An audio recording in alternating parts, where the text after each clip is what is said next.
Thank you, Mr Speaker. Can I start by thanking the Secretary of State for advance sight of this statement and for his briefing yesterday.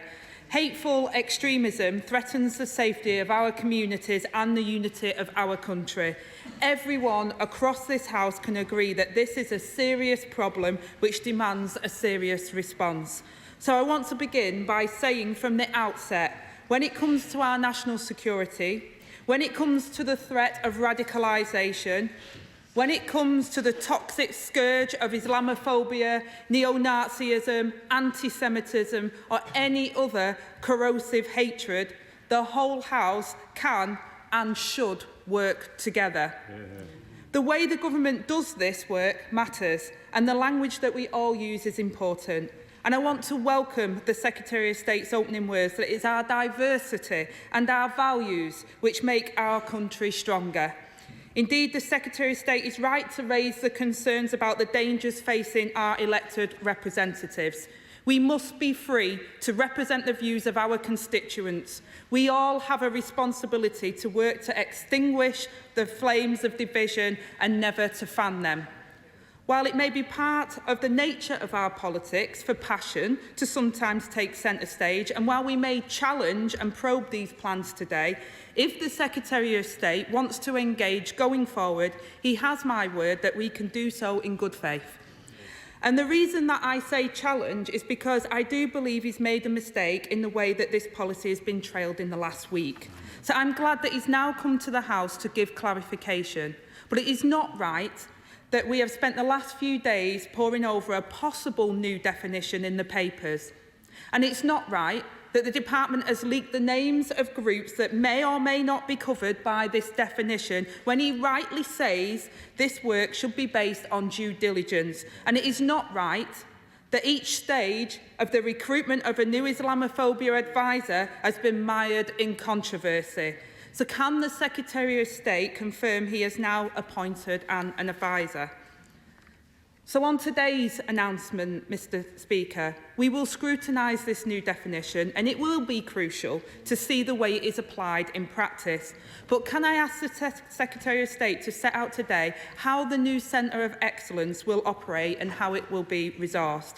And can he confirm how this new definition will work in practice? How exactly will it restrict the government's engagement? And can he explain whether these restrictions will only relate to government engagement or later extended to other public bodies such as the police and universities? Given this new definition, the public will rightly be alarmed at the idea that government ministers could already have met with extremist groups. Can the Secretary of State shed some light on this?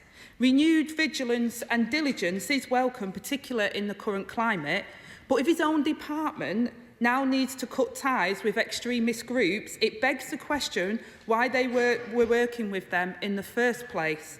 And given he says this will not affect gender-critical campaigners, those with conservative religious beliefs, trans activists, environmental protest groups or those exercising their proper right to free speech, can the Secretary of State explain which groups this new definition will affect and where the government has chosen to draw the line?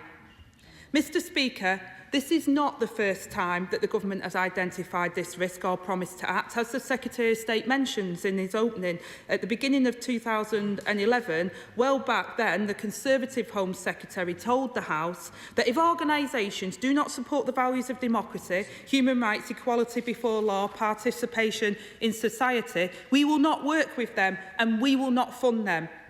It begs the question, why has it taken the government 13 years to address this? The Secretary of State says that organisations which are clearly extreme have benefited from government engagement, endorsement and support, and even suggests that those groups have exploited government engagement.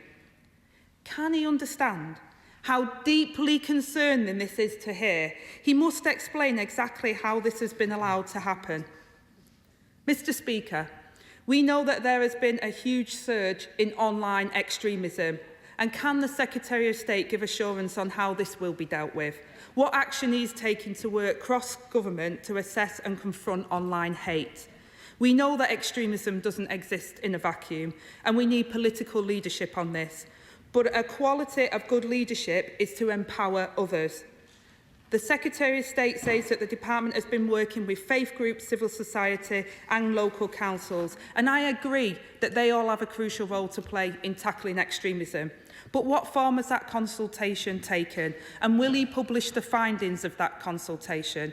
And on the wider work now needed, can the Secretary of State set out if this work will be underpinned by a new cross-government counter-extremism strategy, given the last one is now 9 years out of date? Will it include action to rebuild the resilience and cohesion of our communities? And he mentions new funding. How much will that funding be, and how will it be allocated? And how will it interact with other funding streams, including the multi-faith dialogue? Mr. Speaker, I also want to raise the point about hate crime and how important this is to tackling extremism. We have seen an appalling surge of anti-Semitism and Islamophobia in recent months, and the previous strategy is now 4 years out of date. Can I ask the Secretary of State, when will he have an updated hate crime action plan? And have ministers abandoned plans to bring forward a new hate crime strategy? And can I ask the Minister, why is the anti-Muslim hatred working group and the anti-Semitism working group no longer meeting? We need much stronger action to tackle the corrosive forms of hatred that devastate lives and corrode communities. But today's statement does not go far enough. And regardless of how workable and effective this new definition and centre of excellence is, this announcement will not be enough. I want to finish by echoing the words of the Archbishops of Canterbury and York and their warnings that against the backdrop of growing divisions, it's for political leaders to provide a conciliatory tone and to pursue policies that bring us together, not risk dividing us apart. I look forward to working with the Secretary of State on this. Secretary of State. Well, I'm very grateful to the Shadow Secretary of State for the constructive, detailed and consensual approach that she's taking to what are inevitably challenging and difficult issues. I enjoyed the opportunity to talk to her and other Labour colleagues yesterday. I look forward to working together in the future, and I know it is the role of the opposition to challenge, and the constructive way in which challenge has been issued today is something which I wholeheartedly welcome. Can I also say that I agree with the Shadow Secretary of State that the danger to elected representatives is growing, and it is something which my right honourable friend, the Security Minister, has invested time, care and money to counter. And can I also say, of course, passion, vigour, determination is part of the meat of our politics, and nothing in anything that we have said today should take away from our desire to see free speech exercised as energetically as possible. The Shadow Secretary of State mentioned the leaking of some information relating to our work on this. I deprecate that leaking. It is fundamentally a challenge to the effective operation of government, and a leak inquiry has been commissioned in order to see how some of the information about our statement today was shared. But, Mr. Speaker, there is an opportunity for all of us, as a result of my having given the statement, to scrutinise the detail. The Shadow Secretary of State talks about the Centre of Excellence, how it will be staffed, how it will be funded. Impartial civil servants with training in this area will be supplemented in their work by studies by academics and academic bodies. And of course, we will work with the existing expertise in the Homeland Security Analysis and Intelligence Unit within the Home Office in order to ensure that all our work is rigorous. And we will make sure that if a decision is made to list an organisation as extremist, that we will show our working, as it were, that the evidence which leads us to that conclusion and the judgment that we have made will be there for everyone to see. The Shadow Secretary of State asked, of course, why it was the case that in the past, government or arms of the state had unwittingly involved themselves or been engaged with extremist organisations. It's because the definition, while well-intentioned and drawn up with care, was perhaps insufficiently precise and perhaps insufficiently policed, that we thought it was appropriate to update that definition. And this follows on, of course, from the Shakil Beg case, from William Shawcross's independent review of Prevent, and other examples that were brought to government's attention.